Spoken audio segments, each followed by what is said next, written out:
Assalamu alaikum students. I am Saima and I am your Islamia subject teacher, grade 7. Today I talk about फातिहीन। फातिहीन की reading हो चुकी है। आज हम लोग इसके मारूजी और मुख्तसर सवालात की तरफ आएंगे। दुरुस्त जवाब पर टिक का निशान लगाएं।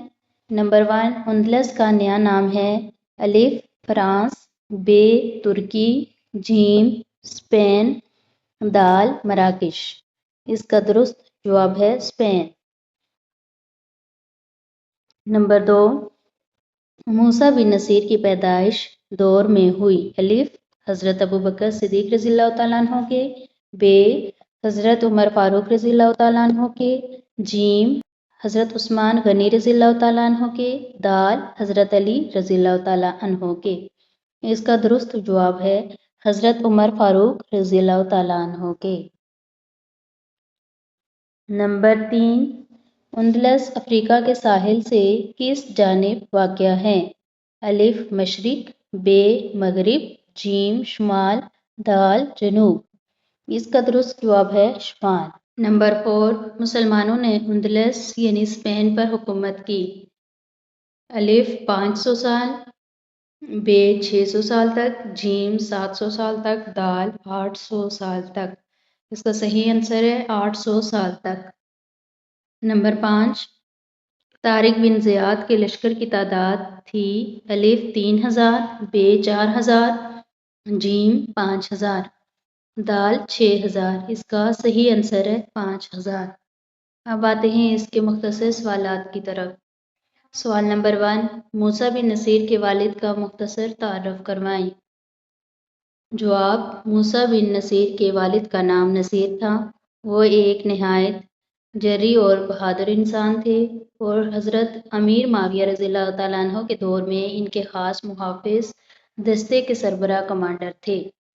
सवाल नंबर 2, मूसा बिन नसीर ने बर्बर कबाइल को किस तरह अपनी तरफ माइल किया? जवाब, मूसा बिन नसीर ने शुमाली अफ्रीका के बर्बर कबाइल के साथ अदल व इंसाफ और बेहतरीन अखलाक का बर्ताव किया। उन्होंने इन लोगों को गुलाम बनाने के बजाय इज्जत दी और इन्हें इस्लामी फ़ौज में शामिल करके अहम जिम्मेदारियां दी, जिससे वो इस्लाम के गरोईदा हो गए। सवाल नंबर 3, फतह से पहले उंदलस के क्या हालात थे?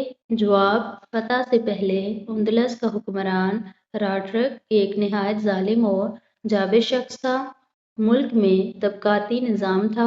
गरीब आवाम पर भारी टैक्स आयद थे और लोग जुल्म सितम से तंग आकर किसी निजात व हिंदा के मुंतज़िर थे।